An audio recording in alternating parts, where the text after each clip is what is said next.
Hello friends, मेरे YouTube channel SK classes में आप सभी का हार्दिक स्वागत है, अभिनंदन है।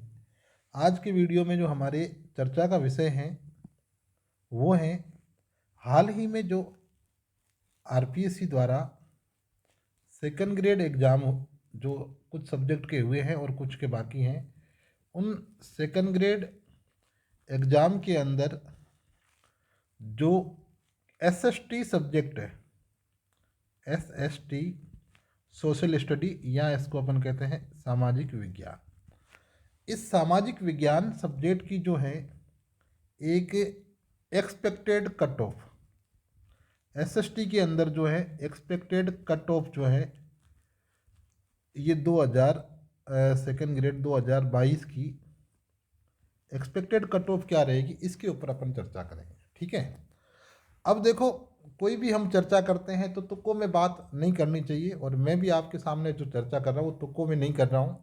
विभिन्न प्रकार के जैसे पेपर का विश्लेषण हो गया, एग्जामिनेशन जो हॉल है वहाँ में जैसे एग्जामिनेशन सेंटर के ऊपर कैंडिडेट की प्रेजेंस क्या रही है, फॉर्म की संख्या क्या रही थी, पेपर का स्टैंडर्ड और फर्स्ट ग्रेड के कंपेरेटिव क्या मतलब ये चीज़ें रही हैं, और अलग अलग कोचिंग संस्थान जो हैं उनके द्वारा जो आंसर की जारी की गई है और उनके जो विश्लेषण हैं उनके आधार पर जो फाइनल निष्कर्ष जो निकलता है कि भी इतनी कट ऑफ की संभावना बनती है, वो चीज़ मैं आपके साथ साझा कर रहा हूँ। ठीक है ना। तो देखो, सबसे पहले तो हम जो चर्चा करेंगे वो करेंगे कट ऑफ का जो निर्धारण है वो मैंने कैसे किया है। कट ऑफ का निर्धारण मैंने जो ये कट ऑफ का निर्धारण किया है वो किस आधार पर किया है, उसके जो बेस हैं वो बेस क्या है, मतलब कट ऑफ के निर्धारण जो मैंने बेस यूज किए वो बेस क्या है। देखो, सबसे पहली चीज़ है वैकेंसी। वैकेंसी पोस्ट मतलब पद कितने हैं। दूसरी चीज़ अप्लाइड फॉर्म। तीसरी चीज़ स्टैंडर्ड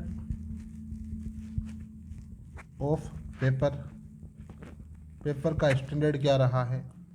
नेक्स्ट जो चीज़ है वो रही है प्रेजेंस ऑफ स्टूडेंट्स, मतलब स्टूडेंट्स की सेंटर के ऊपर क्या स्थिति रही है।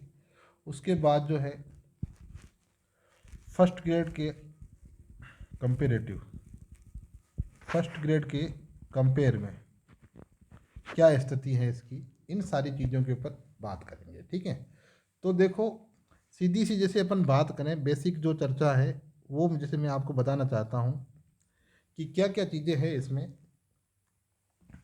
नंबर एक, पेपर का लेवल। ठीक है,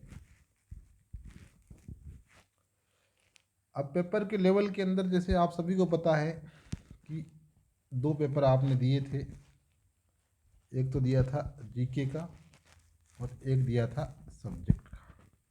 ठीक है, इन दोनों पेपर की अगर अपन बात करें तो देखो साथियों, जीके का जो पेपर था मैं ये कह सकता हूँ कि एक जो मॉडरेट लेवल का पेपर था, और इस पेपर के अंदर राजस्थान क्या था, मतलब एवरेज, राजस्थान एवरेज था। और अगर अपन बात करें पॉलिटी, पॉलिटी तो धुआंधार थी। जिसने पॉलिटी के साथ ज़्यादा छेड़छाड़ की है उसके रिजल्ट के साथ आरपीएससी छेड़छाड़ कर देगी। मतलब पॉलिटी के क्वेश्चन तो इतने टफ लेवल के थे, आरएस का भी जो स्टैंडर्ड है वो भी उन क्वेश्चन के आगे कम पड़ता है। ठीक है ना। फिर करंट, करंट जो है वो एवरेज था, और जो साइको है वो भी मीडियम कह सकते हैं, ये स्थिति थी। वही सेम चीज़ सब्जेक्ट के अंदर, सब्जेक्ट के अंदर जैसे हिस्ट्री, हिस्ट्री जो पूछी थी वो एक फर्स्ट ग्रेड लेवल के इक्विवेलेंट, फर्स्ट ग्रेड लेवल के इक्विवेलेंट पूछी थी। पॉलिटी का भी एक अच्छा, पॉलिटी और पब एड इनका एक मतलब अपन कह सकते हैं कि टफ अपन कह सकते हैं, एक अच्छा स्टैंडर्ड इनका भी था। साथ में जो अदर सब्जेक्ट थे जैसे सिविक्स हो गया,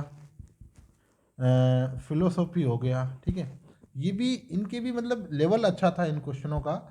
तो इन सारी चीज़ों से देखो ये चीज़ निकल कर के आ रही है कि जीके के अंदर जो जीके है, उस जीके के अंदर जिस कैंडिडेट के 55 से 60 प्रश्न, 55 से 60 प्रश्न सही है, मतलब देख लो कि मैं फिर भी ये कह रहा हूँ कि जैसे 110 से लेकर के 120 अंक, ये मैं जनरल की बात कर रहा हूँ। किसकी बात कर रहा हूँ? जनरल की। 110 से लेकर के 120 अंक अगर जीके के अंदर बन रहे हैं तो ये सोच लो एक अच्छी स्थिति है, ठीक है, एक शानदार स्थिति है। 120 से आप प्लस जितना करते जा रहे हो, मतलब वो ये समझ लो कि आप क्या कर रहे हो, लीड कर रहे हो। 120 प्लस, जैसे 130 में चले गए तो आप अपने सब्जेक्ट वालों से नए नए करते, दूसरे जो कैंडिडेट है उनसे 10 नंबर आप क्या हो, लीड कर रहे हो, ठीक है ना। क्योंकि जो कैंडिडेट सेलेक्ट होंगे उनका स्कोर जो है 120 के लमसम रहेगा, ठीक है ना। मतलब 120 एक अच्छा स्कोर है, ठीक है ना। 110 भी हो सकता है, जिसकी सब्जेक्ट अच्छी हुई है वो उसका 110 में भी हो सकता है, ऐसा नहीं है। और अदर कैटेगरीज के अंदर 50 है और 45 तक भी होगा, ठीक है ना। लेकिन सामान्य की अगर बात करें तो सामान्य के अंदर 60 क्वेश्चन या 55 क्वेश्चन अगर किसी के काट करो, 60 क्वेश्चन अगर सही हो रहे हैं तो एक अच्छा स्कोर है। और वहीं अगर बात करें सेकंड की, तो सेकंड पेपर के अंदर जो है मैं ये कह सकता हूँ कि जिसके 100 से 110, 100 से 110 क्वेश्चन सही है, वो तो ये समझ लो कि अगर 100 से 110 से जैसे अपन पूरा जैसे विश्लेषण करें, तो जैसे मैं आपको बात कहूँ कि इसके अंदर जैसे 120 जीके में और इधर प्लस ये 100 क्वेश्चन, 100 कर दो फिर, ठीक है ना, 100 कर दो, ठीक है, 120 और इधर 100, ठीक है ना। ये 120 से जो है ये नंबर है और ये 100 क्वेश्चन है, तो 120 प्लस 100, सॉरी 200, मतलब 320। 320 तो ये समझ लो कि बहुत ही टॉप स्कोर है, टॉप स्कोर है, ठीक है ना। लेकिन हम जो बात कर रहे हैं कि जितनी पोस्ट हैं उसके अकॉर्डिंग अलग अलग कैटेगरी की क्या रहेगी, कट ऑफ क्या रहेगी, उसके बारे में बात करते हैं। तो देखो जो फाइनल जो एक्सपेक्टेड कट ऑफ है, एक्सपेक्टेड कट ऑफ, अब हम उसके ऊपर बात करते हैं। एक्सपेक्टेड कट ऑफ के अंदर नंबर 1 जैसे कैटेगरी मेल और फीमेल, सबसे पहले जैसे अपन बात करें इसमें कि जो जनरल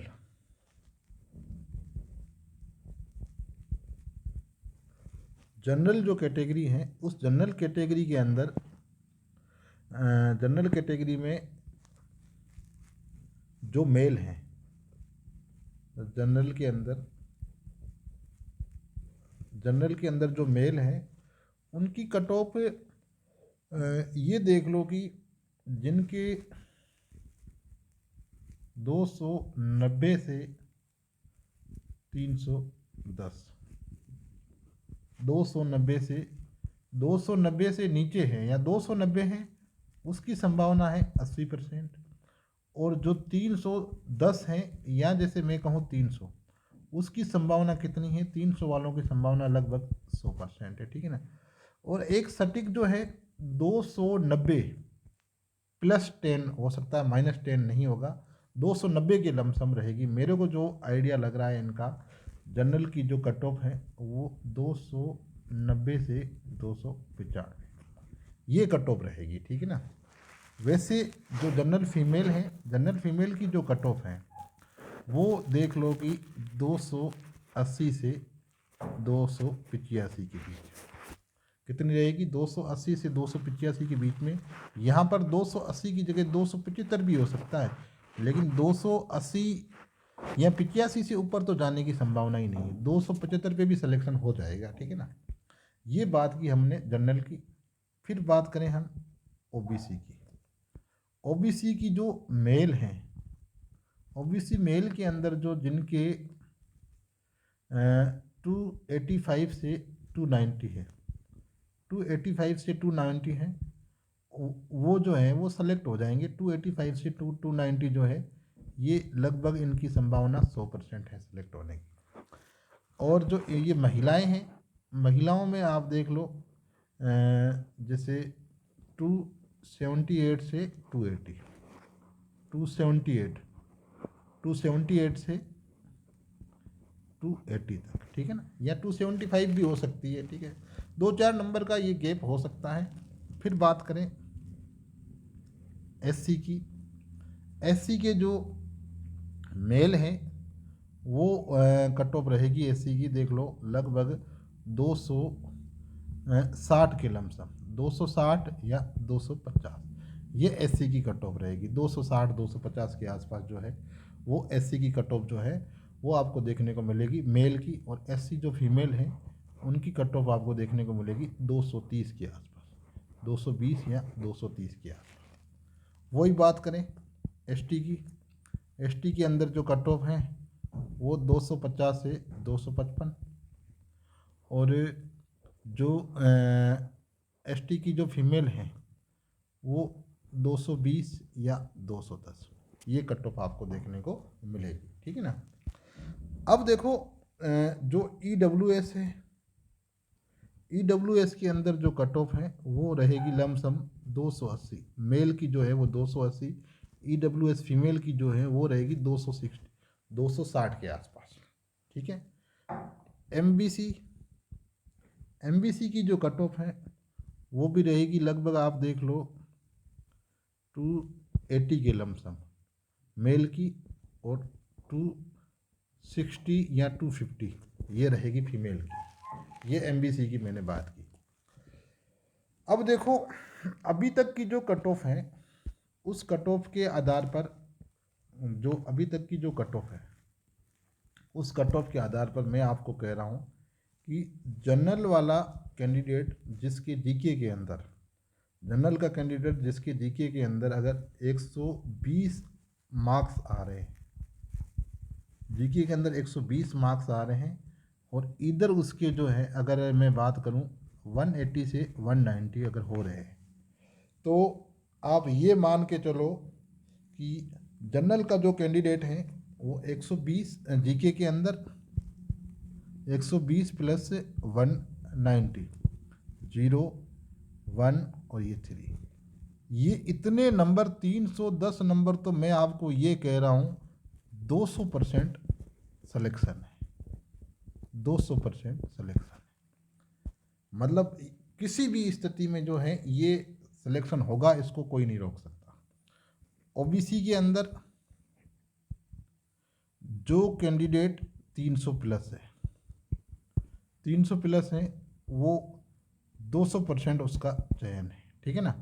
देखो मेरिट मैंने ऊपर डिस्कस कर लिए, सिलेक्शन उनका होना है, लेकिन जो ये सोच रहे हैं कि भी हमारे तो नंबर और अच्छे आ रहे हैं, कितने तक हम 101% श्योर हो जाएं, तो जनरल वाला जो कैंडिडेट है जो 310 हैं, तो 310 वाला आप ये समझ लो कि 100% नहीं 200%, 200% वो श्योर है। एससी का जो कैंडिडेट है अगर वो 270 पर है, 270 से 275 के बीच में, तो उसका भी 100% होना है। एसटी कैंडिडेट अगर 270 से 260 270 तक है तो वो भी 100% होना है, ठीक है ना। और जो ईडब्ल्यूएस अगर 285 पर हैं तो वो भी 100% है, ठीक है ना। ये मतलब जो ये अभी मैंने लास्ट में ये डिस्कस किए हैं ये मैक्सिमम, ये क्या है मैक्सिमम, ठीक है ना। ये मैक्सिमम हम कह सकते हैं कि ये एक मैक्सिमम पॉसिबिलिटीज़ हैं, ठीक है ना। बाकी तो देखो आरपीएससी की जो की आएगी, आरपीएससी की जो की आएगी उस की के अंदर कितने क्वेश्चन डिलीट होते हैं, ठीक है ना, क्योंकि आरपीएससी हर बार एक नया इतिहास बनाती है, ठीक है ना। तो कितने क्वेश्चन डिलीट होते हैं, कितने क्वेश्चन का आंसर चेंज होता है, वो सारी चीज़ें भी मायने रहेगी, ठीक है ना। लेकिन एक संभावना, प्रबल संभावना यही है कि जनरल के 310 नंबर वाला है वो सेलेक्ट है 100%, ओबीसी के अंदर 300 प्लस वाला है वो 100% सेलेक्ट है, एससी के अंदर 270 से 75 वाला 100% सेलेक्ट है, एसटी के अंदर 270 वाला 100% सेलेक्ट है, ईडब्ल्यूएस के अंदर 285 वाला 100% सेलेक्ट है। और ये जो नंबर है, इन नंबर से 10 नंबर जो प्रत्येक फीमेल कैटेगरी के अंदर 10 नंबर आप कम कर लो, आपका सिलेक्शन श्योर है, ठीक है ना। अब ये तो बात कर ली मैंने कट ऑफ के बारे में, ठीक है। अब मैं कुछ और आपके साथ जैसे डिस्कस कर देता हूँ कि इसकी जो आंसर की है, आंसर की ये कब जारी होगी, ठीक है। तो साथियों इसकी आंसर की लगभग 15 से 20 जनवरी के आसपास, 15 से 20 जनवरी के आसपास जारी होगी। और आप देख लो कि संभावना ये है कि मार्च लास्ट या अप्रैल में रिजल्ट डिक्लेयर हो जाएंगे, मार्च लास्ट या अप्रैल में रिजल्ट डिक्लेयर हो जाएंगे, ये 100% है, ठीक है ना। तो आपको रिजल्ट के रिगार्डिंग, आंसर की के रिगार्डिंग जो भी अपडेट आएगी वो आपको मैं इस चैनल के ऊपर शेयर कर दूंगा। आप सभी लोगों से रिक्वेस्ट है, ये मेरी आप लोगों से एक मतलब विनम्र अपील कह सकते हो, रिक्वेस्ट है कि आप इस चैनल को सब्सक्राइब कर लें। तो इसके ऊपर मैं आपको आरपीएससी की और दूसरे एग्ज़ाम की जो भी अपडेट्स हैं या आरपीएससी की जो आंसर की अपडेट्स हैं वो मैं आपके साथ साझा करूंगा। जैसे आज फर्स्ट ग्रेड की जो आंसर की है वो रिलीज हो गई है, उसकी भी इंफॉर्मेशन मैंने आपको इस चैनल के माध्यम से आपको दी है। तो और भी कई प्रकार की जो यूजफुल इन्फॉर्मेशन है वो आपको मैं इस चैनल के साथ आपको साझा करूँगा। तो आप लोगों से मेरी यही रिक्वेस्ट है कि इस चैनल को सब्सक्राइब कर दें, साथ में इसको लाइक करें और इसको जो दूसरे कॉम्पिटिटिव जो स्टूडेंट्स हैं उनके साथ शेयर करें। आप सभी को आने वाले जो एग्ज़ाम हैं और ये जो एग्ज़ाम अभी आपने दिया था, इस एग्ज़ाम के लिए अग्रिम बधाइयाँ, ढेर सारी शुभकामनाएं। मैं ईश्वर से प्रार्थना करता हूं कि आपका चयन हो, आपका जो सपना है वो पूरा हो और जल्द ही आप राज्य की सेवा के अंदर, राजस्थान शिक्षा विभाग के अंदर आप चयनित होकर के अपनी अच्छी सेवाएं दें। इसलिए आपको ढेर सारी शुभकामनाएं, बहुत सारा आशीर्वाद। थैंक यू मेरे इस वीडियो को देखने के लिए। Have a good day. Okay, good luck.